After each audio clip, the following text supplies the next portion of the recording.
The air in a garden at dawn is not merely air. It is a living, breathing tapestry of scents and secrets, a silent novel written in the language of petals and stems that stretches across the horizon of time. To witness a flower in bloom is to watch a slow-motion explosion of color, a quiet rebellion against the dullness of the earth, where every shade of crimson, violet, and gold serves as a sentence in a story that began long before we arrived.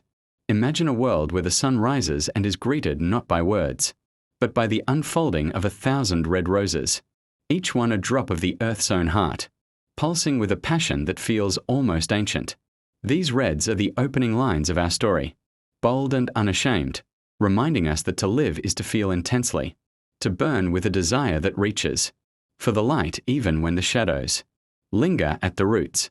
As the day progresses and the light softens into a hazy gold, the narrative shifts to the sun-drenched faces of sunflowers, those tall sentinels of joy that spend their entire lives in a proving that resilience is not a loud act but a steady, persistent turning toward what is good.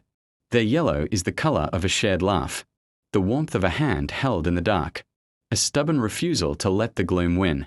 But then, as the afternoon wanes and the shadows grow long and elegant, the garden introduces its most mysterious characters, the blues and purples of the lavender, and the morning glory. These are the poets of the soil, speaking in whispers of things unreachable and divine, their petals holding the coolness of the evening sky and the depth of a silent ocean. They do not shout for attention. They wait for the soul to become still enough to hear them.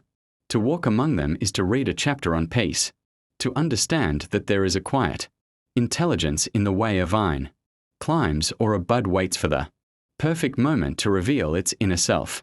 In this sprawling, 50-minute meditation of nature, we see that a flower is never just a flower. It is a memory of a summer gone by, a promise of a spring yet to come, and a testament to the fact that beauty requires no justification for its existence. It simply is.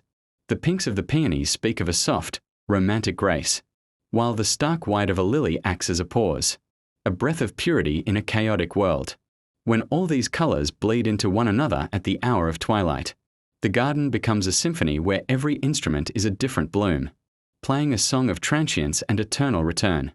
We learn that, like the flowers, we too have our seasons of heavy rain and brilliant sunshine, our moments of being closed tight in a bud and our days of standing in full, glorious bloom. The story of the flowers is ultimately our own story, a long, colorful journey of growth, of weathering the storms, and of finally learning how to open our hearts to the world, one petal at a time, until the entire landscape is transformed by the simple, profound act of being exactly who we were meant to be under the vast, watching sky.